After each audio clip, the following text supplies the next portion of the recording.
In other news, the Federal Ministry of Transportation has flagged off Operation Free the Port Corridor, an initiative aimed at ridding the port's environment of illegalities.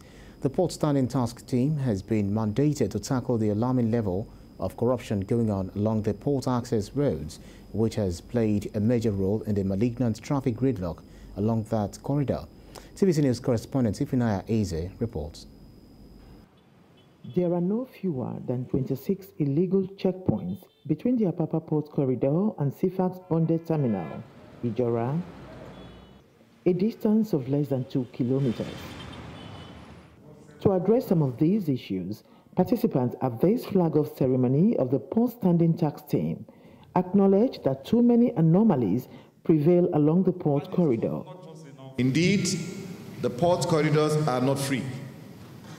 The traffic does not have free flow.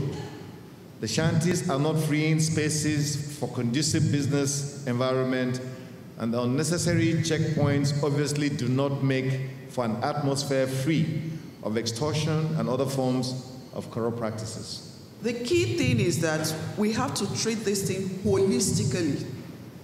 And that holistic treatment is what we are trying to achieve. And the aim of this holistic achievement is for us to improve or achieve ease of doing business. We have to introduce and form an embarked tax team involving all the officers of government in no particular order who are on that road to do their statutory functions. And all of us unequivocally agreed that we must free that port corridor. But beyond what may seem like a change in nomenclature, many here advocate a sincere commitment from all agencies in the port for there to be any headway in tackling the subsisting corruption along the port corridor.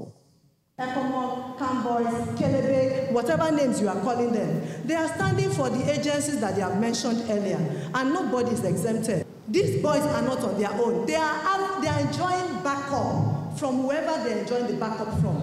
And if we do not go to the source, they will keep operating and giving deliverables to the people who are sending them, and all of us will just be shouting for nothing. The conviction is that the persistent threat to the ease of doing business initiative in Nigeria's ports and the corridors can no longer be left unresolved.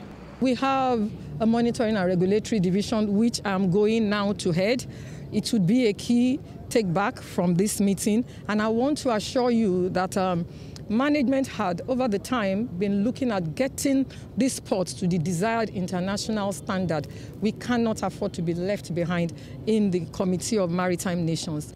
The Port Standing Tax Team now has a one-year timeline to deploy a common standard operating procedure in ridding the ports of all forms of illegalities.